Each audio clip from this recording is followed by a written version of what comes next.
हमारा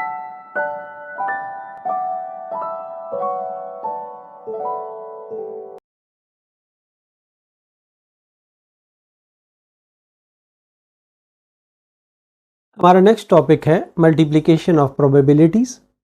दो प्रोबेबिलिटीज़ को हमने मल्टीप्लाई करना है। इसके लिए दो मुख्तलिफ इवेंट्स हमें चाहिए होंगे। अब इवेंट्स की मुख्तलिफ अक़साम हो सकती हैं, जिसमें दो टाइप्स ऐसी हैं कि इवेंट्स जो हैं वो या तो डिपेंडेंट हो सकते हैं या इंडिपेंडेंट हो सकते हैं। लेकिन आपके सिलेबस में सिर्फ इंडिपेंडेंट इवेंट्स की मल्टीप्लिकेशन ही की जाएगी। इसलिए पहले हम ये समझते हैं कि डिपेंडेंट इवेंट और इंडिपेंडेंट इवेंट में क्या फ़र्क है। डेफिनेशन जो दी गई है, two events A and B are said to be independent if the occurrence of any one of them does not influence the occurrence of other event.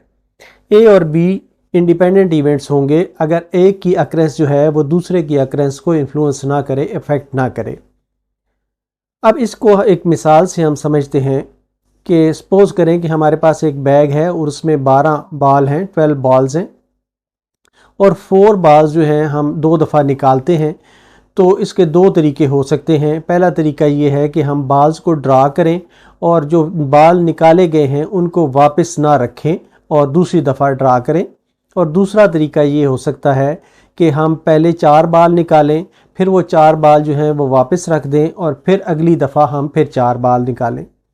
अब जो पहला तरीका है उसमें पहली दफ़ा तो हमारे पास जो है वो टोटल बॉल 12 होंगे, लेकिन दूसरी दफ़ा जब हम निकालने की कोशिश करेंगे 4 पहले ही निकल चुके हैं तो अब बाकी 8 रह जाएंगे।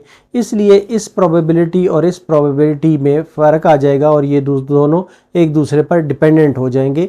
ये डिपेंडेंट इवेंट्स का केस होगा, इसको हमने यहाँ पर स्टडी नहीं करना।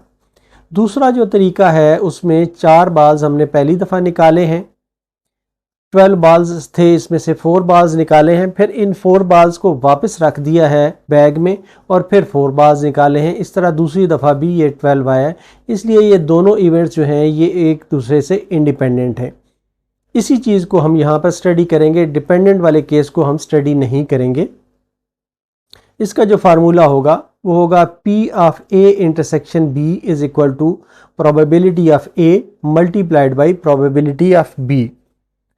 सिंपल जो प्रोबेबिलिटी A की लेंगे और B की लेंगे, दोनों को प्रोबेबिलिटीज़ को मल्टीप्लाई करेंगे तो probability of A intersection B आ जाएगा।